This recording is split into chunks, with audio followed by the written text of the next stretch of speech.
Walking போயிட்டு வந்த உடனே திடீர்னு மாரடைப்பு வருதா? காரணம் வாக்கிங் இல்ல.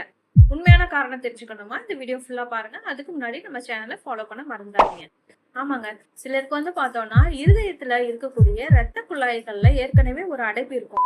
அதாவது கொரோனரி ஆர்டரி டிசீஸ் அப்படின்னு சொல்லிட்டு, இது வந்து பார்த்தோம்னா 70ல இருந்து 90% வரைக்கும் அடைப்பு இருந்தாலும், சிலருக்கு வந்து சிம்டம்ஸ் தெரியாது. அப்ப வந்து நார்மலா வாக் பண்ணிட்டு இருப்பாங்க. அப்ப இருதயத்துக்கு வந்து ஆக்ஸிஜன் சப்ளை வந்து அதிகமா தேவைப்படும். அப்ப என்ன ஆகும்னா, ஏற்கனவே அடைப்பு இருக்கிறதுனால என்ன ஆகும், பிளட் சப்ளை கம்மியாகும்போது சடனா வந்து ஹார்ட் அட்டாக் வருது. சரிங்களா? அது மாரி அ அடைப்பு இருக்கிற இடம் வந்து லைட்டா அந்த பிளேக்ஸ் வந்து கிழிஞ்சு, அந்த இடத்துல வந்து ரத்த உறைதல் ஏற்படுறதுனாலயும் ஹார்ட் அட்டாக் வந்து சடனா வரும்.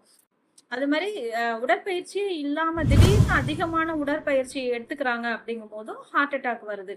அது மாரி வந்து பார்த்தோம்னா, சிலருக்கு உடல் பருமன் வந்து அதிகமா இருக்கிறதுனாலயும், உயர் ரத்த அழுத்தத்தினாலயும், அது மாரி சர்க்கரை அளவு வந்து கட்டுப்பாட்டுல இல்லாதவங்களுக்கும், அது மாரி அதிகமா புகைப்பழக்கம் வந்து இருக்கிறவங்களுக்கும், அது மாரி ஃபேமிலி ஹிஸ்டரியிலேயே வந்து பார்த்தோம்னா, சிலருக்கு வந்து கார்டியாக் ஹிஸ்டரி இருக்கும். ஸோ அந்த மாரி உள்ளவங்களுக்கும் நெறைய வரதுக்கு வாய்ப்பு இருக்கு. ஸோ இந்த வீடியோ உங்களுக்கு பயனுள்ளதா இருக்கு அப்படின்னா, கண்டிப்பா சேவ் பண்ணி வச்சுக்கோங்க. உங்க ஃப்ரெண்ட்ஸ் அண்ட் ஃபேமிலி மெம்பர்ஸ்க்கு ஷேர் பண்ண மறந்துடாதீங்க.